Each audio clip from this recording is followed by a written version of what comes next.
Hey, good morning. It's 8 o'clock, and it feels like 8 o'clock today for me. I'm not gonna lie, I haven't been getting the best sleep. I have Winston here. Hi, Winston. See?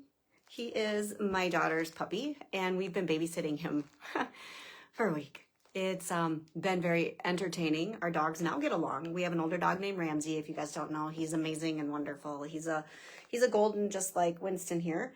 And they finally are sleeping next towards each other a little bit, and not completely fighting all the time. But with that being said, he gets to go home. So I'll be taking him back down. We've got a 4-hour drive today, so we're getting ready to do that. Reason I'm telling you this is sleep is a really big integral part of how bodies work and process. And remember, I said I was coming live so we could kind of dive deeper into my health history, the to be continued part 2. So when I left off, I was in college. I actually went to UW Eau Claire for an undergrad degree, was going to go into nursing and change my major about 10,000 times. I don't know if any of you have done that as well. So I ended up graduating with a degree in psychology and then started nursing school at Inver Hills, right in the cities. Well, I was in school full-time in a nursing program. They're pretty intense. There's a lot of work with them. And I was also working nights at Minneapolis Children's. So a pretty busy schedule. I moved back home with my mom and was getting in the process of planning a wedding. I still was on birth control. Again, remember I had those ovarian cysts, and I was having lots of issues with headaches starting up again. I had had some on and off, and I don't know about you, but my go-to for headaches was ibuprofen. I downed bottles of that stuff to take care of my pain because that's just what you did. So I was having to function. I was doing the best that I could to stay awake because, again, I'm in school during the day, working at night. Sleep was not an issue. Let me rephrase that. It was one of the biggest issues that I had. So fast forward, I get married.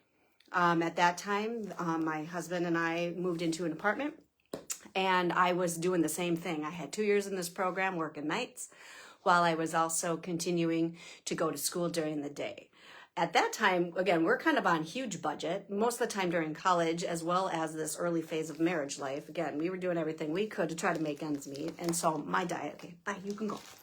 My diet consisted of a lot of easy to go foods. I'm looking at the processed foods.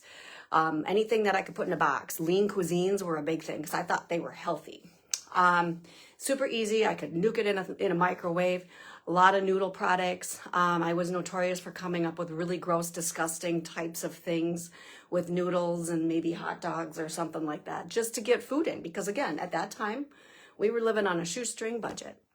So with that, fast forward, body is still stressed. All of this is going on. Again, newly married, we were looking at trying to start a family. Here we are, we're about a year into our marriage. At that time, my husband had a lot of help from his family, and we went through the process of starting to build a house from scratch. So the house building is going. I finished up my nursing program, took my boards, we moved in with my in-laws.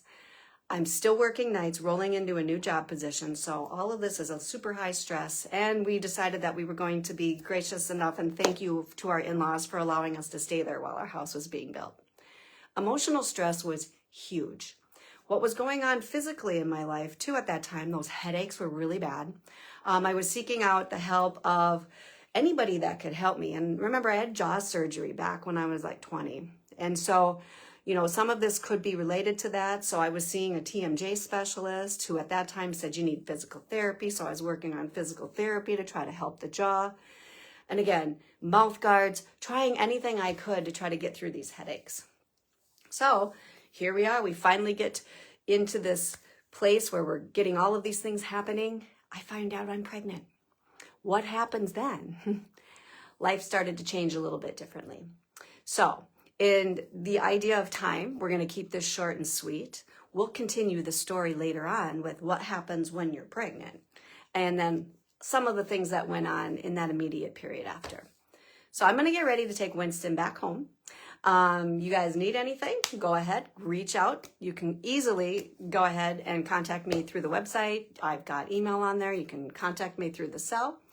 I want to also remind you, I do have a workshop coming up on the 29th of April. I would love all of you to attend. I'm going to go into details a little bit similar to what we're doing now, but how do you actually break through chronic pain? Chronic pain is a real big deal, and to really get to the root of what's going on with your pain, that's what I like to do. It worked for me, and I have no doubt that it can work for you. You just need to learn how. So come and find out about that. It's going to be at the Innovation Center in the north part of the business park in River Falls. Again, more information, go ahead, find it on Facebook. I have an event created. I will come back, do another live for you. Let's see, when would be a good time? Let's try something maybe on Sunday. Let's do perhaps maybe Sunday at 4 o'clock. We're going to try some different days and see if they work. Again, if you can't catch the live, no big deal. You can always watch them on replay. Again, hope you guys all have a great day. I'm going to be having fun driving a puppy in a kennel for 4 hours. Talk to you later. Bye-bye.